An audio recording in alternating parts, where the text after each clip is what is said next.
In the latest coming in from Afghanistan, the Taliban have entered the outskirts of Kabul. The threat to the capital is growing with each passing minute. Taliban terrorists entered the outskirts of Kabul and are said to be awaiting a peaceful transition or a peaceful transfer of the city. Negotiation talks for a transition of power are underway, but the government workers are fleeing the city in helicopters. The government assures that President Ghani has not stepped down. من به نمایندگی از نیروهای دفاعی و امنیتی افغانستان به همه شما اطمینان میدهم که امنیت کابل تامین است. نیروهای دفاعی و امنیتی شما به تعهد خود مبنی بر دفاع از کابل متحد هستند. نیروهای بین المللی آماده هر گونه همکاری با نیروهای دفاعی و امنیتی افغانستان هستند. قسمی که همه شما در جریان هستین، دیروز رئیس جمهور افغانستان یک مجلسی را از بزرگای افغانستان داشت. در اون مجلس همه صلاحیت‌ها را به اونا واگذار کرد تا یک هیئت که قرار است فردا برند به دوحه در روی مسئله افغانستان به یک توافق برسند. تا او زمانی که یک توافق در کابل صورت نگیره، در افغانستان صورت نگیره، ما به همه شما اطمینان میدم که امنیت کابل تامین است. There seems to be panic amid the Kabul residents.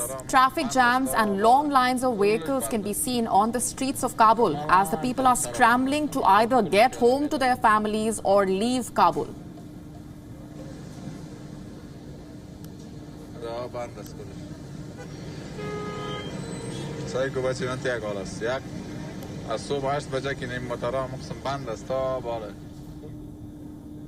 Afghans trying to flee the country are waiting at the border to cross into Pakistan.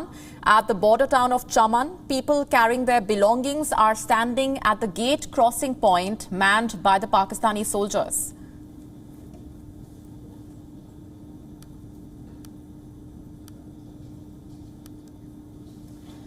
Terrified Kabul residents are being forced to withdraw their savings. Hundreds of people formed long lines outside the bank. Some bank branches appear to have already run out of cash. Kabul residents will be at the receiving end of Taliban violence, along with the tens of thousands who have sought refuge in Kabul in recent weeks. In a nationwide offensive that has taken just over a week's time, the Taliban defeated Afghan security forces and took over major cities and provinces.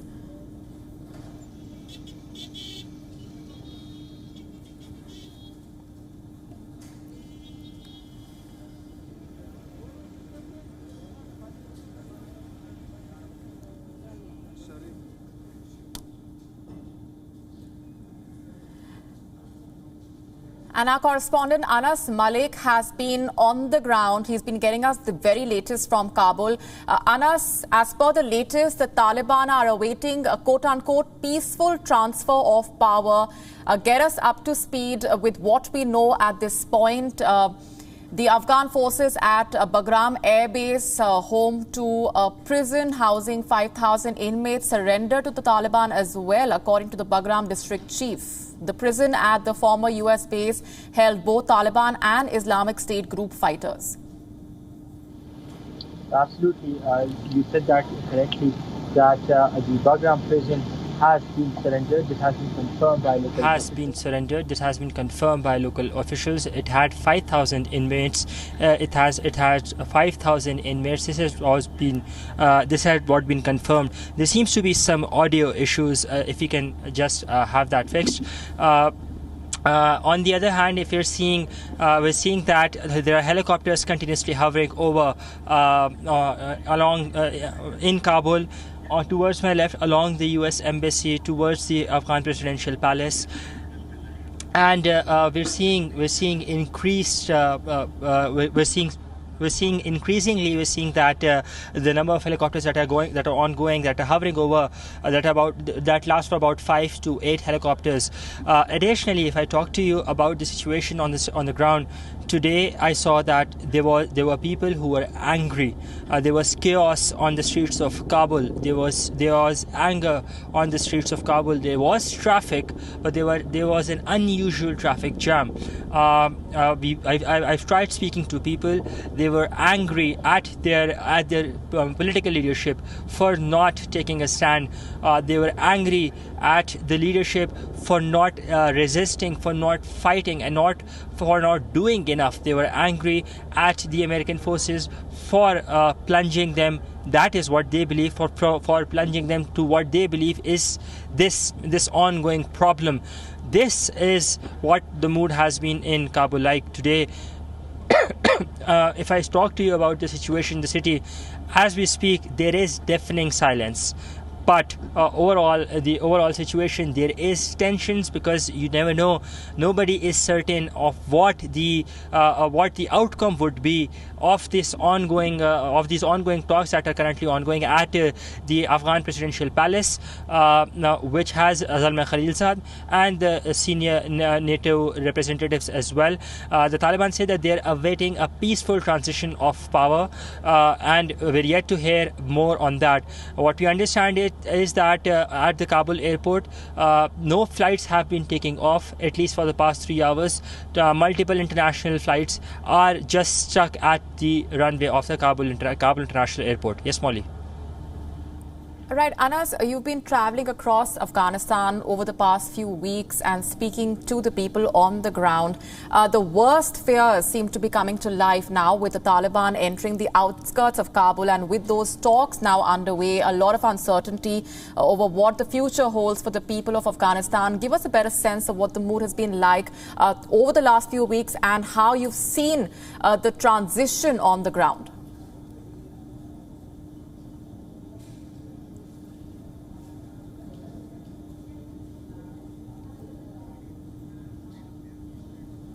We'll just try and reestablish that link with Anas. He's been on the ground over the last few weeks as the Taliban offensive has only gained momentum. Swift territorial gains that have been made by the terror outfit, that lightning speed at which the Taliban have taken over the major provinces, the major cities. Now they've entered the outskirts of Kabul. They are, as per the latest that we have been getting in, at the gates of the capital city. We will continue to monitor those developments as the situation is turning grim in Afghanistan, with the Taliban terrorists now inching towards the capital. Reports also indicating that the US Embassy has directed its staff to destroy the sensitive documents as well as other materials as part of the emergency destructive services. The embassy officials have been instructed to tear down the sensitive materials such as agency logos, American flags, or items that can be misused in propaganda efforts. Not just this, the US Embassy staff also urged the diplomats to destroy their computers before they leave the capital, Kabul. The report, citing an internal memo, further said that a variety of means could be used to dismantle these materials, like burn bins, a disintegrator, an incinerator, and a compactor. Now, the massive development and this missive coming amid a Taliban onslaught that threatened to topple the government. It also comes a day after US President Joe Biden authorized the deployment of 5,000 US troops in order to ensure an orderly and safe evacuation of the diplomats and other personnel. Meanwhile, former US President Donald Trump has slammed President Joe Biden and accused him of failing when it comes to the Afghan policy. In a statement, he said, and I'm quoting, "The Taliban no longer has fear or respect for America or America's power. What a disgrace it will be when the Taliban raises their flag over America's embassy in Kabul."